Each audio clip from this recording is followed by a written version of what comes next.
Welcome to Discovering Nutrition with Chronometer. I'm your host and community marketing manager, Elisa, and today I am thrilled, ecstatic to have on very, very special guest, Dr. Mary Claire Haver. Dr. Mary Claire Haver is here to change how women feel about aging by shedding light on the journey through menopause. This board-certified OB-GYN shares her advice with more than 2 million followers on TikTok by talking about weight gain, sleep changes, hot flashes, and mental health issues through her lifestyle plan, the Galveston Diet. This 3-pronged plan encourages fuel refocusing, intermittent fasting, and anti-inflammatory nutrition to manage hormonal symptoms, stabilize weight, and revitalize your body as it ages to provide benefits that will truly last a lifetime. If you're like me and in your 20s or 30s and think that this podcast isn't for you, think again. There is so much preventative advice that we can do today to change our future for tomorrow. As always, this podcast is for general purposes only and does not constitute the practice of medicine, nursing, or other professional healthcare services, including getting medical advice. The use of information from this podcast is at the user's own risk and is not to be substituted for professional medical advice, diagnosis, or treatment. I can't wait to get this one started. Let's dive in. Today, we have on a very special guest, Mary Claire Haver of the Galveston Diet. We've actually adapted Chronometer to have specific settings for the Galveston Diet. So you've made a huge impact, I think, on your followers, but also on our community as well. If you could just briefly give us a little bit of your background. I know that from what I've read, you kind of had a problem that you had personally that you wanted to solve, and there just wasn't any literature or information out there. So you can maybe touch on the origin story. That would be amazing. Sure. So I'm 54 years old and fully menopausal. And I've been using, in my head, I say it as Chronometer, but I think I'm pronouncing it incorrectly. You can say it however you want. We all say it differently, so you're good. I've been using this app to help me track my nutrition. Gosh, I want to say 2018, 2019, maybe. So a little background about me. I'm a board certified obstetrician gynecologist and I live and work in outside of Houston, Texas. I live in Galveston, hence the name of the Galveston Diet. And Galveston Diet was born out of my frustration with the calories in, calories out mantra, not really serving myself or my patients who were kind of my age and my stage in life where we were starting to go through perimenopause and menopause and struggling with really unexplained weight gain. And very long story short, through my research, I discovered lots of things I didn't understand previously because we weren't really taught anything about nutrition in medical school, very little other than scurvy or rickets or things with severe, vitamin deficiencies. But just kind of the day-to-day interactions of macro and micronutrients in our body and how that influences our health was really left out of it. And I joke that they had the Supreme Court definition of nutrition in medical school, like porn, you know it when you see it. So we were never really taught the nuances of how to teach someone how to eat. And so I went back to school and got re-educated from Tulane University and became certified in their culinary medicine course, which was a medical nutrition course for advanced practitioners, and really learned a ton. So when I started, trying to help my patients and come up with a program for them, we were focusing more on nutritional components than just calories. And I figured an app would be the easiest way than keeping a handwritten journal because the apps tend to have databases with nutrition information. So then my daughter starts undergrad and she's a nutrition science major. And she says, Mom, there's this great app that my professors recommend called Chronometer, and I think you should check it out. It has a really clean database and it was built not for fad diets. It was actually built for nutrition. I said, okay. And I was just immediately blown away by the quality of the information that was in Chronometer and how flexible it was for me to be able to teach, my students and my patients utilizing it as a tool, such an important tool, and just really high quality data that was coming out of it. Yeah, I think it's interesting because I've worked here for 5 years.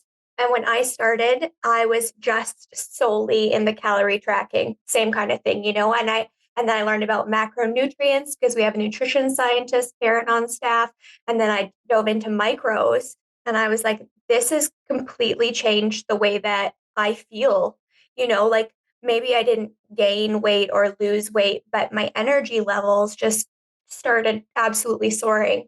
So I know that one of the reasons that we work really well with you is we both really believe in a holistic approach to health and making sure you're getting nutrients. I know that on your diet specifically, you encourage tracking a number of different nutrients, notably vitamin D, fiber, magnesium, omega 3s. Mhm. Recently, I saw you started encouraging tracking added sugars. Mhm. Could you just dive into why those specific nutrients? Sure. So let me talk about added sugars first, and then I'll Yes, go please. with the other ones. So I've done a lot of research on why women tend to have body composition changes in midlife to do with their declining hormone levels. And it has to do with increasing insulin resistance, which increases inflammation, changes our gut microbiome. And one of the keys, then I looked at studies where they actually looked at behavior and different, nutrient profiles or diets. And when I say diet, you have to understand in medicine, diet is a pattern of eating. It is not a fad. We're not talking Mhm. about keto or paleo or anything. This is pattern of how people eat, like the Mediterranean diet. In medicine, we all know that that's, it's not a fad. So, one of the key things that we know in women, there was a great study that was done in menopausal women who were overweight and obese, and they tracked their added sugars. They had one group just eat whatever they wanted, and they had the other one try to keep their added sugars to less than 25 grams per day.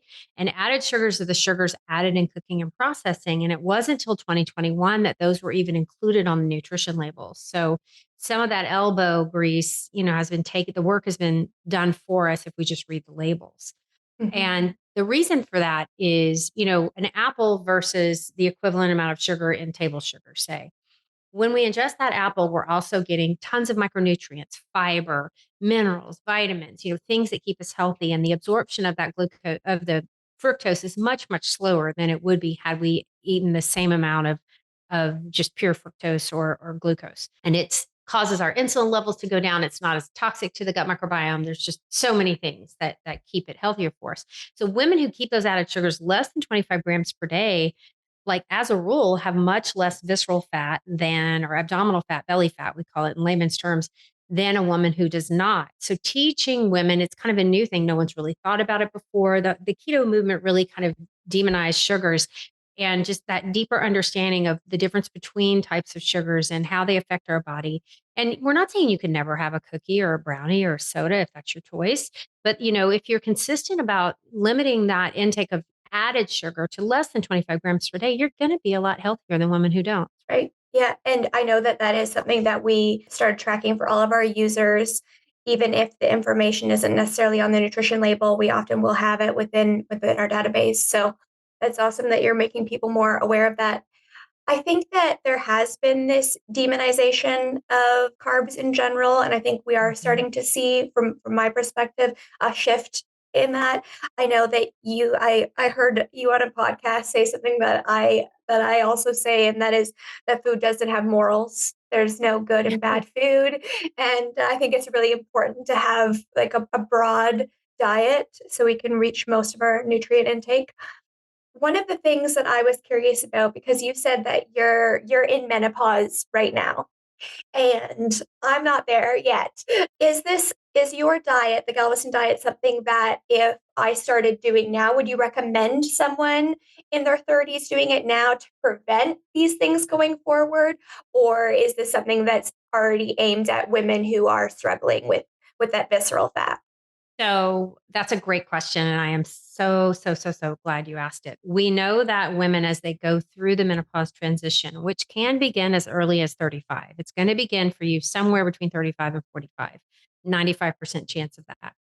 If you have these habits in place, a diet rich in magnesium, a diet rich in fiber, a diet low in added sugars, a diet low in pro inflammatory components, a diet high in anti inflammatory components, you'll never not your menopause is genetically and environmentally predetermined, and 100% of us will go through it. You can't get out of menopause at this point. Okay. It's going to happen, but the way your body reacts to it, how your health changes is going to be dramatically different if you can get these principles adopted and just part of your daily habits on the front end. Yeah, they say one of my favorite quotes is an ounce of prevention is worth a pound of cure. Pound of And so cure. and Mhm. so I was just wondering, as someone who, after listening to most of what you say, I'm like, this is probably something I should be paying attention to soon. Are there any other things that you think would help ease the transition from perimenopause to menopause, or is it just really paying attention to your diet that you think is most important? So exercise is incredibly important. Getting those exercise habits. Remember, you have to get out of your mind that you're moving to be thin. You know, Mhm. the new wellness and your health and how you want to age and go through this menopause is less about the size of your body and more about the size of your health, you know? And so that number on the scale is a really poor determinant of your risk of chronic disease and your health. And, paying attention to things like getting really good at being, if I could go back and tell my 25-year-old self, it would be like, stop doing so much aerobics, stop running so Mhm. much, pick up some weights, focus on maintaining your muscle mass or even getting stronger, because that muscle is going to determine so many things about your functionality, your health, your insulin resistance as you age. Let's get your stress relief under control. Figure out what's going to work for you. Get those habits locked in of self care. I mean, this is not an option. And if you get, when we talk about menopause care, it's a toolkit. Nutrition is always first. Doesn't matter how much hormones you take. If you don't have a handle in your nutrition, you're just not going to get the most out of hormone therapy. Number two is going to be exercise, moving your body to be stronger. You want a stronger mind, you want stronger bones, stronger muscles, and a stronger heart. And that's a combination of balance, resistance, cardiovascular activity. All three are important. Then supplementation can be helpful, but remember, the majority of your nutrition should come from food. We only supplement when there's a gap. Okay. And then we talk about pharmacology. What Mhm. is, if you're menopausal or perimenopausal, is hormone therapy an option for you? What are some other pharmaceutical options that could be helpful for some severe symptoms that you're having that are disrupting your life? We talk about stress reduction and we talk about sleep optimization and getting all of those little parts of the toolkit down before you ever go through menopause is you're just going to have so much of a better time of it. Yeah, I completely agree. And I personally even wish I could go back, maybe like 10 or 15 years and start getting some of these pieces in place. I think, when I started tracking calories, I was using a pen and paper. There wasn't apps at that time. And so for me, calorie tracking, because I use Chronometer personally every day, it's crazy what it is when it's just a habit, how easy it is. People are like, it's a lot of work or it takes time. And I'm like, it's just like anything like brushing your teeth. You track a couple days. And then after, I mean, the verdict is out as far as I know about how long it takes to actually get a habit, if it's 30 days or 66 or 100. But I have it down to a science now. So it's really important that I do that. And I encourage anyone, if you're finding it cumbersome, to send me a message on Instagram and I will give you some hacks. One of the questions I was curious about was, obviously we know your nutrient guidelines, and we have, like I said, those in the app. What are your recommendations for exercise? Do you have specific recommendations about that? So I don't have any training in do this many reps Mhm. or, and how to proper, I work out with a certified personal trainer. So I'm coming from it as someone who is not a CPT. And here's what I know. We know that zone 2 training, which is the cardiovascular zone, the heartbeat, basically, where you're just below not being able to talk through a workout. So there's formulas online. I wear a tracker. I don't have it on for the video, but I know what my resting heart rate is and my max heart rate. So I'm able to get a, pretty accurate zone Mhm. for zone 2 and spending about 150 minutes a week in that zone in whatever way brings you joy. For me, I walk on an elevated treadmill while I watch Bridgerton or something on Netflix to make the time pass, or I listen to a podcast or some music or something. And then also resistance training at least 2 days a week, hitting all the major muscle groups. I see in my patients in my clinic, I have a menopause clinic and I'm able to measure fat mass and muscle mass and, things body water and things outside of just your normal weight or your BMI, I can measure visceral fat in a patient. And so I can make specific nutritional recommendations around that. And so when I see that they have low muscle mass, we're going to try to spend more time doing resistance training because it's so important to have enough muscle mass to sustain you into your later years. And I think that we're really seeing the importance of that, especially people consuming protein to, make sure that their muscles are well fed. That's something that I also definitely need to start working on is some more strength training because I also just love running. I love the high that I get from the run and just being outdoors, listening to music. But definitely, we're learning that muscle is body armor. How do you find that recommendations change for, say, we have two kind of different women? We have one who's into Iron Men, she's out there absolutely training all the time, versus a woman who's sedentary. What are the guidelines? Are they different? Do you work with women who are going through Mhm. menopause that are on more They're like on? still elite athletes. Yeah, I Yes. do. And they're tough because there's a big psychological component when you're used to a certain level of health and then your hormone rug gets pulled out from under you and everything changes in your body and you think you can out exercise it. And so that is a really emotional thing for a lot of athletes is the realization of you can't outwork out this, you can't out exercise it, you can't out eat it. It doesn't matter how much money you have, that it is going to change your body in ways that you never expected. So having them, come to that realization, and this is where when if they're still training at those elite levels, I have to bring in someone who's someone with a registered dietitian who has expertise in this area because I don't know how to help them fuel for training.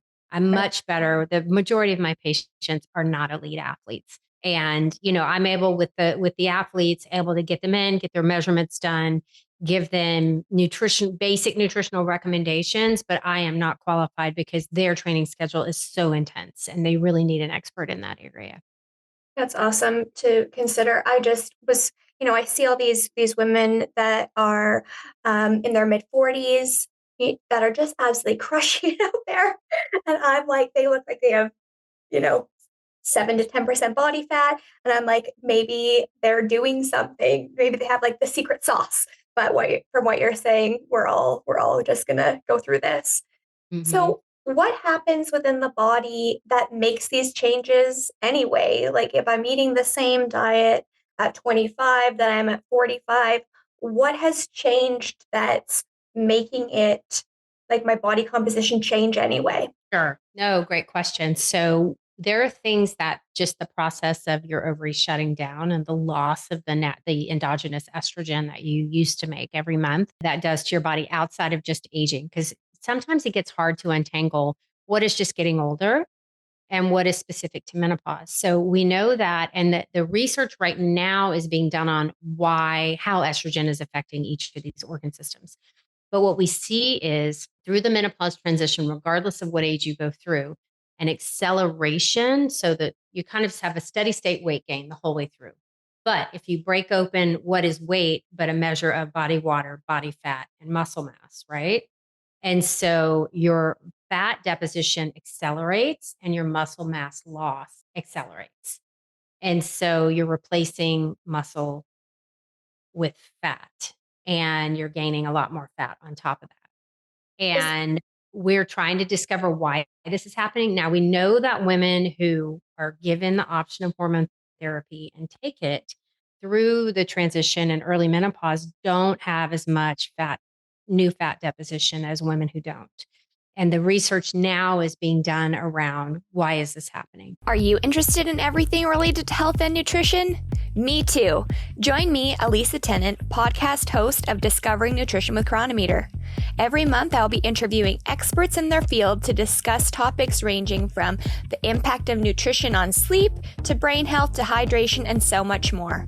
Available wherever you listen to your podcasts. Join me every month and don't forget to subscribe. Just out of curiosity, because I know that I've seen stuff like cool sculpting, and are you familiar with that?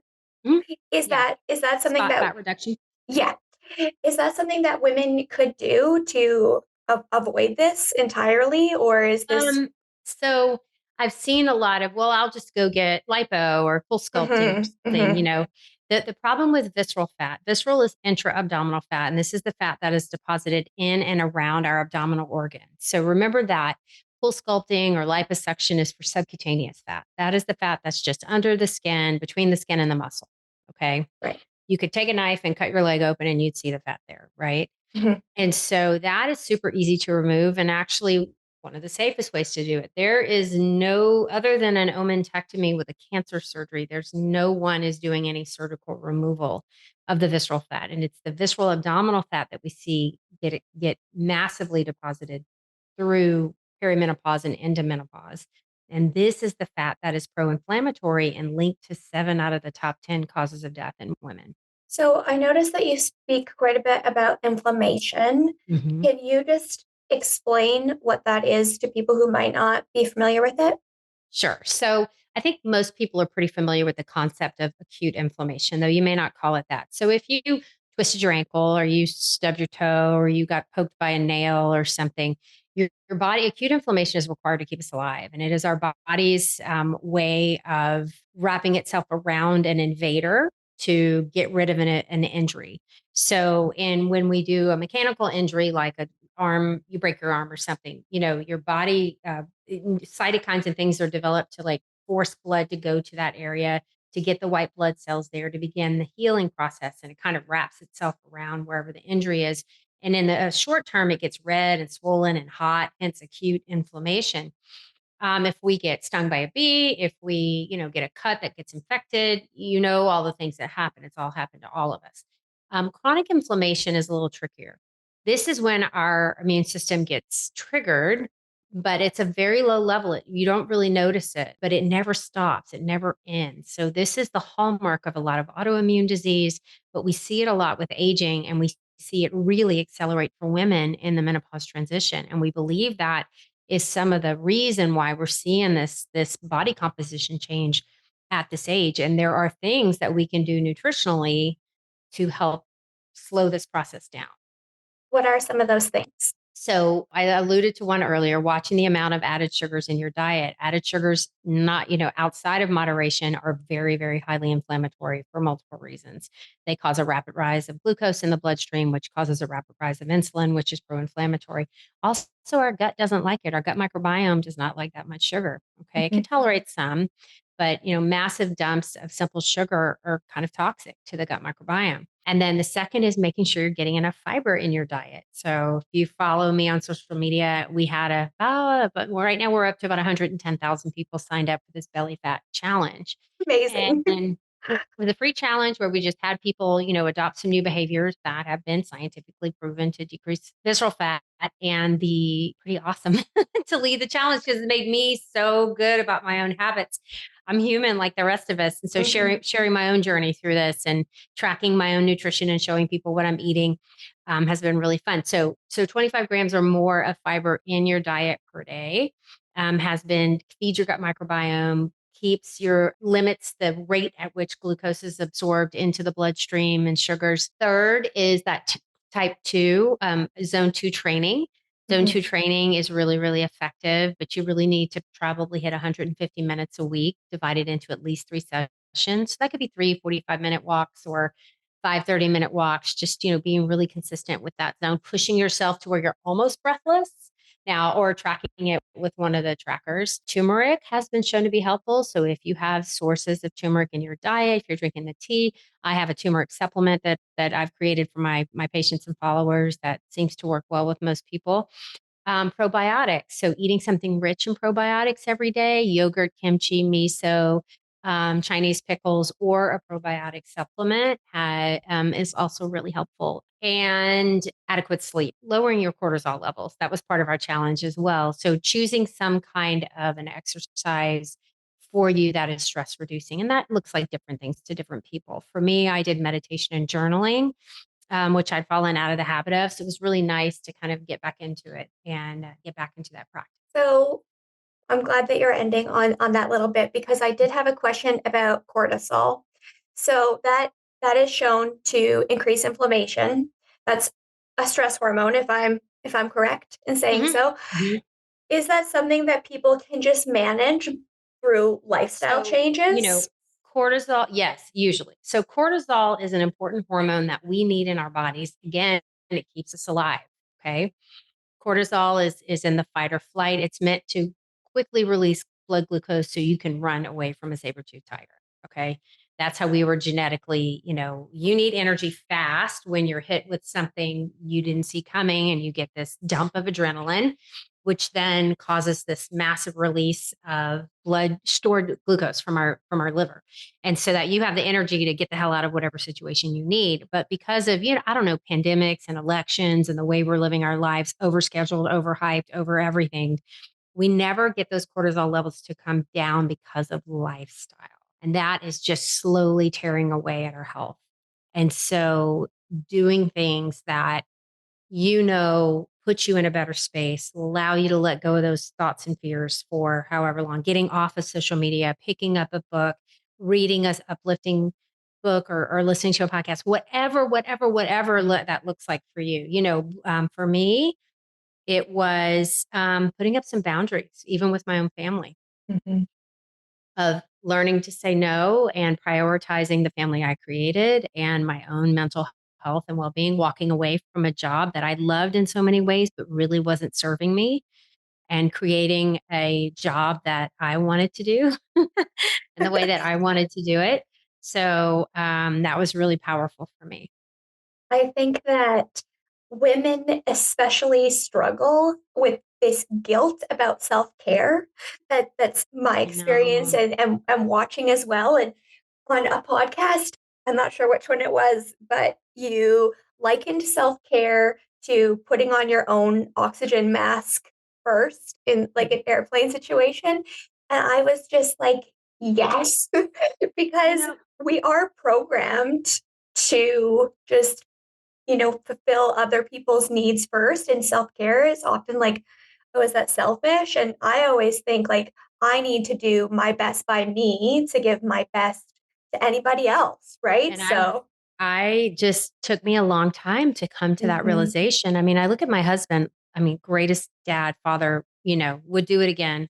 But, like he takes a nap and never apologizes for it or thinks anything. If he's tired, he lays down. He, always would like pack his own bag while I'm frantically trying to get the kid. I have two daughters. So like it kind of fell onto me for no mhm, reason. If I would have asked him to do it, he would have done it. But it like just the societal roles that we had, mhm. of that's my job. Now he has his jobs, trust me, and things I don't like to do. So, every relationship has a division of labor. So, but, Absolutely. we've with all of the awareness now on social media about norms and gender and societal roles, it's really he and I've had some fun conversations about sharing some of the burden, and so with each other's roles, and it's been really fun and positive at our house. I love that. I think that it feels so good. Like after I come back from a run or a hike or an adventure, I just feel so much better. I'm like, everyone is getting the best of me because I went and did something for myself. And that's actually not selfish at all. I'm just curious.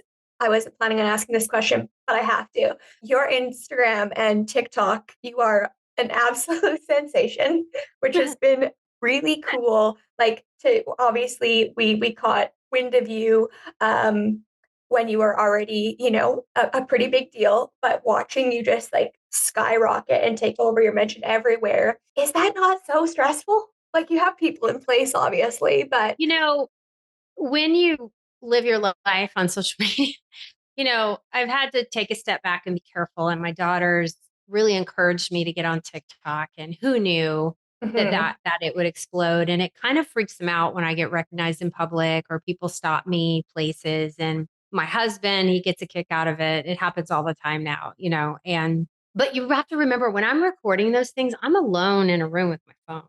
yeah, There's no audience. I'm not performing for anyone. And half the stuff I do no one ever sees it. It's just this random video.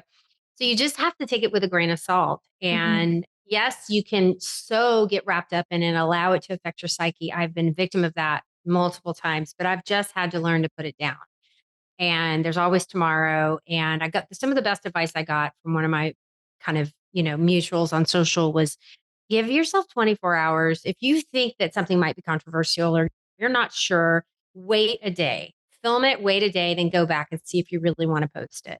Mhm. I have noticed just following you, like sometimes I think they're called stitches. Forgive me. I'm not as well versed in the TikTok Mhm. space, but if people will like comment on your diet, and I was like, that would be quite challenging to always be under the microscope. But when I look at what you're doing as opposed to other diets and why I think why we support you and why I think what you're doing is so great is you're not selling people like a magic bullet. You're just really telling them to have a more holistic diet, which I think is just amazing that you're shining light on nutrients for a group of women that have honestly probably just had 1,200 calorie diets, been told that they need to, you You're know, lazy. absolutely. You're fat because you're not working hard enough. Perimenopause is make believe. I mean, I could tell you thousands of comments Mhm, on things that have been said to people about their health and their weight and their menopause. And I'm just here to tell you, what are your goals? mhm, When patients come to my clinic, no one's coming in saying, almost no one, it's happened. The norm is not, I want a bikini body. That is not, they're like, look, I have to take care of my mom. She's not doing well. And this is a long road. We've got to hoe with her. And what can I do utilizing nutrition and your plan to keep my risk as low as possible for doing this to my children? mhm. For my choices in my life to become a burden for the next generation. And I'm like, same, Yeah. same. And the choices where I'm 54, the choices I'm making right now are Mhm. dramatically affecting me at 74 if I'm lucky enough to live that long. I think you're definitely on the right track. And I agree. I think that like for women there is a lot of shame and diet culture. I think that today's women that are growing up that are, in their late teens or early 20s really are benefiting from we really and socially are more about well-fed women now. Like we're not on those crazy caloric restrictions. One of my questions for you is you're probably working with a lot of women that have subscribed to a diet that's under 1,200 calories for years. I mean, I lived in that space as well. Like sometimes I'd have 800 calories a day, work out for 3 hours because that's what I was told I should be doing. Mhm. Does that have long-term ramifications on health in the menopausal stage, or Yes, because can we fix this? if you're continuously calorically restricting, you're not reaching your maximum muscle mass. And I see it day after day after day that women who have felt so good, so healthy, so wonderful, and we're doing okay. Mhm, Yeah, and there's genetic components to this too. I come from a genetically low muscle background. So mhm, full disclosure here. But that they sacrificed muscle to get to a number on the scale. They didn't know what they were doing. And now they're suffering from the long-term ramifications of that they're falling and breaking hips, breaking major bones because your bone strength is totally tied to your muscle strength. And, that they were sacrificing the quality of their nutrition again to get to a number on the scale. And now they're living with lifelong deficits and weak bone, it just their neuro inflammation and all the things, low magnesium and their higher levels of depression. It's all related. mhm. Yeah, I actually, through working at Chronometer, identified a magnesium deficiency. And my physician was like, I had these weird symptoms. My muscles were always like twitching. And she's like, what's your magnesium like? She's like, we should track it. And I'm like, oh, I have 2 years of data. Hold on. And she's like, you've been getting like 35% of your recommended target. Mac. And I'm like, holy, like I have not been this is not something I've been taught to pay attention to.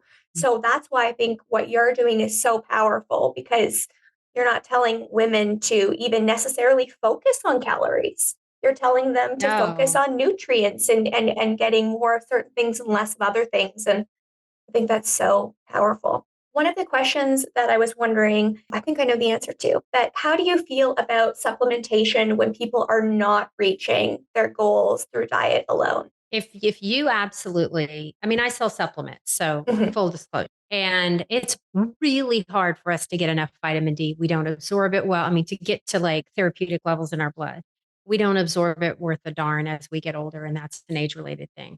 We are not going out in the sun, rightly so, to protect ourselves from skin cancer. You know, the sources of vitamin D, and we're not eating a lot of foods rich in vitamin D naturally. So that's a really tough one. So I pretty much recommend blanket supplementation with that. The average American woman only gets about 12 grams of fiber in her diet per day. That's not even half what we really Mhm. should be getting for optimal health. And so for a lot of women, it's really tough. So often I'll recommend a fiber supplement while they work on trying to, develop some new habits and routines to get the fiber up naturally in their diet. Turmeric is not something a lot of Western culture people have a lot of. You know, if you don't know how to cook with turmeric or you don't enjoy the teas, a turmeric supplement, especially in menopause, can be helpful.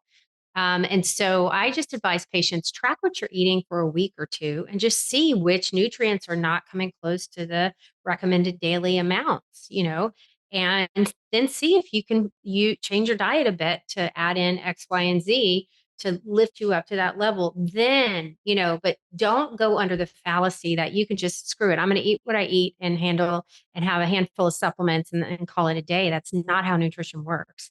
You must focus on the foods, and then we supplement the gaps. I love that. And Chronometer can help you identify those things. Yeah. One of the other things that you've touched on is the importance of sleep. We did a sleep month here at Chronometer 2 months ago. We had on Dr. Rebecca Robbins. She was absolutely sensational. Her voice, I asked her to read me bedtime stories because it was so wonderful. What have you found on a personal note with sleep? What do you recommend? Let's hear it. So I have never been a good napper. Like my husband can sleep every movie we've ever been to, every plane flight, he's out like that. And why I picked OBGYN as a specialty when I cannot nap, you know, is beyond me, but I'm not doing those hours anymore. So life is better. And I've noticed that since I'm not having the sleep disruption chronically from delivering babies, now my patterns of sleep have gotten better. But my menopause severely disrupted my sleep. It was horrible. And I was a walking zombie. And so it took months, it took HRT, sleep hygiene, and actually I take magnesium L-threonate every night to help me with sleep. Now, my levels are therapeutic, but it sometimes a supplement can actually be medicinal, meaning a super physiologic dose can be helpful, in moderation. And so mag L-threonate has been shown to cross the blood-brain barrier better than most mag supplements and has been shown to be helpful in sleep as well as SSRI resistant depression. Is sleep one of the things that you noticed as a sign of perimenopause and menopause? Yes. So that was one of the first signs that something wasn't right. The hot flashes and disrupted sleep. I mean, and even when the hot flashes got under control, I still had trouble maintaining a good level of sleep. Now, I do wear one of the sleep rings Is that that tracks my Aura? sleep. This is an Aura, and it's really helped me with sleep hygiene, being more Mhm. aware. It's really cut down on my alcohol consumption.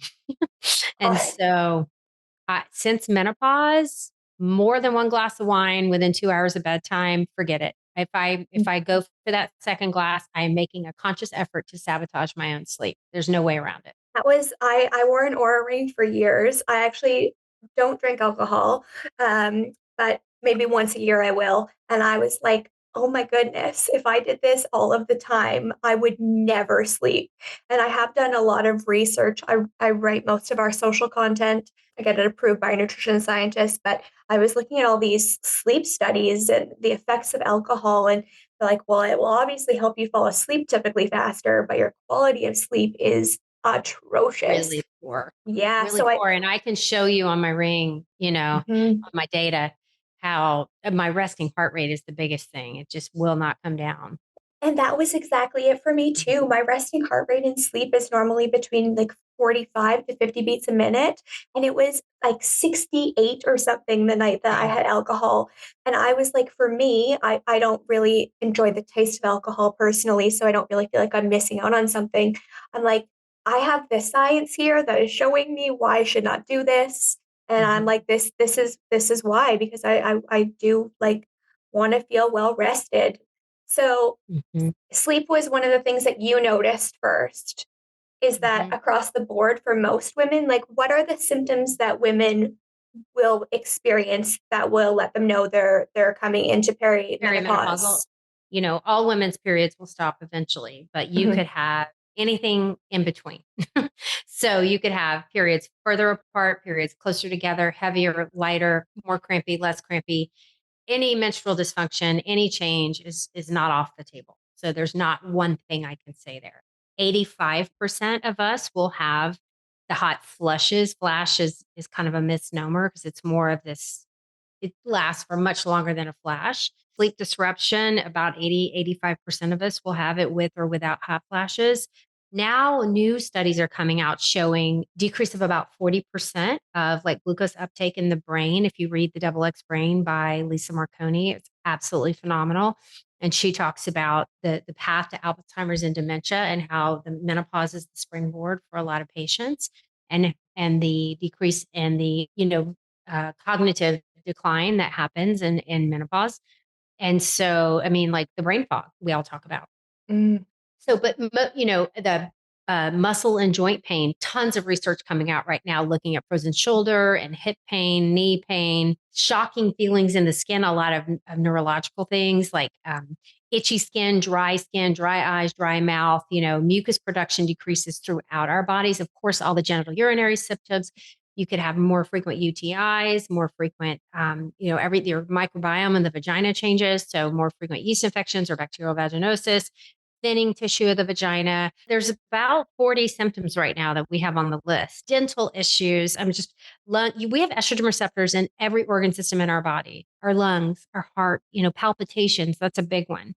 And so it's really kind of exciting to see all the new literature coming out. There a test that someone can take? So I don't know that's a that. great question. So you will see a lot of functional doctors claiming that, oh, we have these blood, urine, and saliva tests that are going to diagnose your perimenopause. There is no valid data to support those claims because the hormone fluctuations are so wild. So one-time urine, saliva, or 24 hours of testing is not valid. Save your money. Insurance is not going to cover that kind of testing. The diagnosis of perimenopause is made as a diagnosis of exclusion.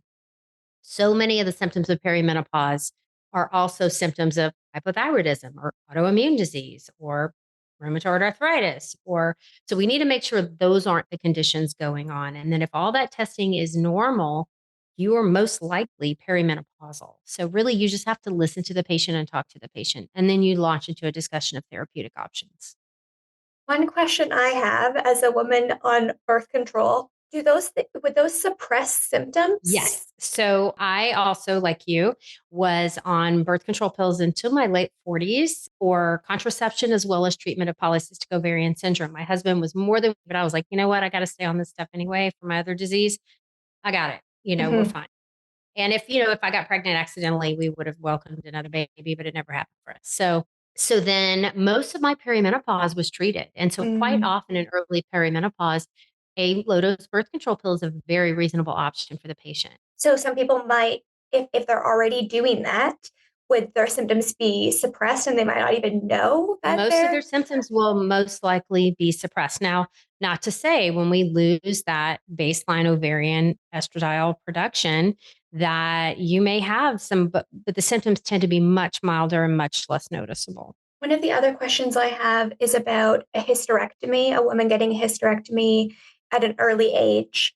How does that affect their future health? So if she keeps her ovaries, the effect is much, much, much, much less. There is a small effect of losing your uterus as far as hormone production, but it's much, much less. But if you lose your ovaries to tumors, to surgical menopause for endometriosis, for cancer prevention, if you have a genetic issue, whatever, and you are at much higher risk for the long-term health implications of an early menopause, which include diabetes, stroke, cardiovascular disease.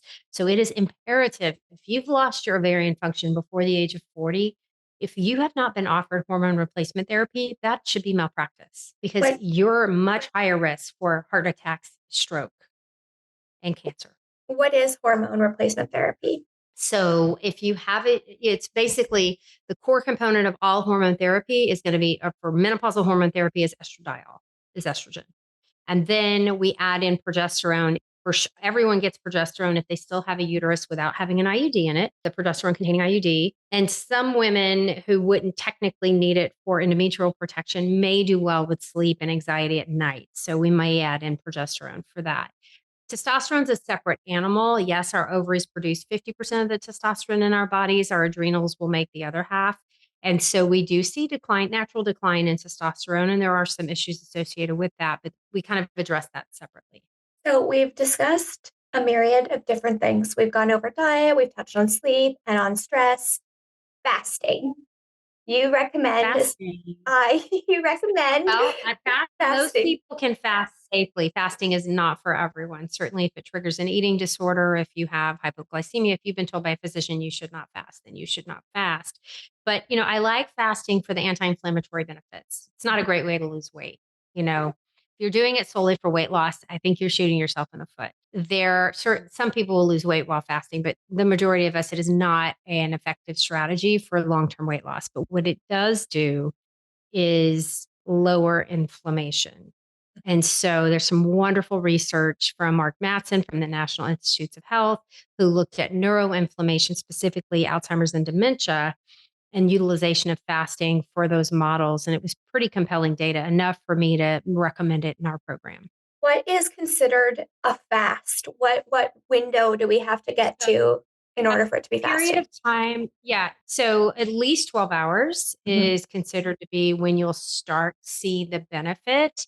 And it gets a little tough to get all the nutrition. If you go over 16 hours, it gets really hard to consistently get enough nutrition. You basically have to be eating nonstop for those 4 hours. So there's raging debate over this, but I like to teach sustainable habits for the long term rather than quick fixes. And so I like a 16-8, or a 14-10. It seems to be something that most people can do with minimal disruption to their schedule. They still get their family time and meal time. And it's something they feel empowered to do. I think it's fasting is just so off and on that it's very easy to do it. I myself have fasted. I usually do like this 16 and 8 as well. And I'm like, I hit my fasting timer on Chronometer. I'm like, done for the day. You know what I mean? It's very easy because it is all or nothing, which works for some people. But again, making sure that these habits are sustainable is really what we're all about as well, because fads will come and go. I don't want to be gaining and losing the same 10 pounds, which for me, that was something I have tried every single diet under the sun until I started working at Chronometer. And it was the same, like I say, I've probably lost over 100 pounds in my life. And that's the same 10, honestly, on again, off again. What else do you have any other recommendations about any other facets of health that could help people? Do you find that people are more likely to see positive changes when they are tracking? If there was only one change people were willing to make, what would you tell them they Fiber. should? Fiber That first. make sure that they're getting fiber first, I think, is what I've seen, at least in our followers, and the challenge of something that they never thought about, that they what an impact it had on their health, how good they felt, and how it led to other behaviors. Mhm. So if you're just going to do one thing, track your fiber intake for a couple weeks, and then work to try to get it up to 25 grams per day. I think baby steps also help sustainability. A lot of us just want something, we want it now. We don't take the Mhm. individual steps. We want to race right up the staircase. But I think in order for things to be sustainable, it's taking one habit, implementing it, becoming comfortable with it, and then moving on to the next. Agree. On your social side, how does it feel to change so many lives? Because I went through your testimonials. You're changing lives for the better. In now, like you said, that there was over 100,000 people signed up for your challenge. Like, how does that feel?